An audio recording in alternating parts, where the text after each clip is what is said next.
कि देखो बेटा, नदी में बड़ी बाढ़ है और इसे पार कर कर हमें उस पार जाना है, तो तुम मेरा हाथ पकड़ लो।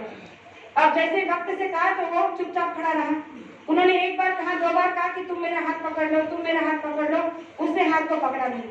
अब उन्होंने 4थी बार जबरदस्ती उसके हाथ को पकड़ा, जोर से कहा, खींचा, कहा, अरे कब से कह रहे हो कि मेरा हाथ पकड़ लो, मेरा हाथ पकड़ लो, तुम मेरी सुन ही नहीं रहे हो। और जैसे उन्होंने उसका हाथ पकड़ा और नदी में खींचे हुए ले जा रहे थे, तो वो भक्त मुस्कुराकर बोला कि गुरुजी, मैंने आपका हाथ क्यों नहीं पकड़ा? क्योंकि मुझे अपने आप पर विश्वास नहीं है। मैं ये जानता हूँ कि बीच धार में अगर भंवर में थोड़ा सा भी लहर आ गया तो मेरा हाथ आपके हाथ से छूट सकता है। इतना मेरा अविश्वास है, मेरे अंदर में इतनी भक्ति, मेरा विश्वास डबाडोल है, इसीलिए मैंने आपका हाथ नहीं पकड़ा। लेकिन मैं इस बात का इंतजार कर रहा था कि कब आप मेरे हाथ को पकड़ोगे, क्योंकि एक बार अगर आप मेरा हाथ पकड़ लोगे तो मैं इतना जानता हूँ कि चाहे जितना बड़ा भंवर क्यों ना है, आप मुझे इस भंवर से पार करा कर ही रहोगे, और इसीलिए मैंने आपके हाथ को नहीं पकड़ा। प्रेमियों, आज का समय इस भंवर से पार कराने का है। जो तूफान, जो जहाज गुरु महाराज ने लगाया है, इस जहाज में हम सब बैठे हैं।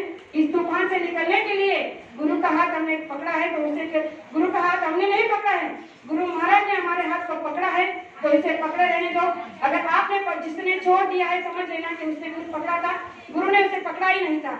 और जिसका नहीं छूटा है, समझ लेना ये प्रमाण है कि गुरु ने उसके हाथ को पकड़ रखा है, इसीलिए वो चाहकर नहीं छूटा है।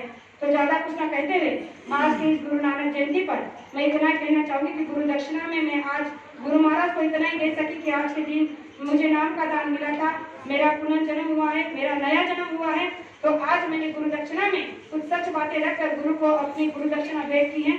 अगर किसी के दिल को ठेस पहुंची हो तो गुरु को साक्षी मानकर मैं आप सभी से माफी मांगना चाहती हूँ। आप सभी मुझे माफ करेंगे ऐसे आशा करती हूँ और अपने दर्शक को यही विराम देना चाहती हूँ। जय गुरु।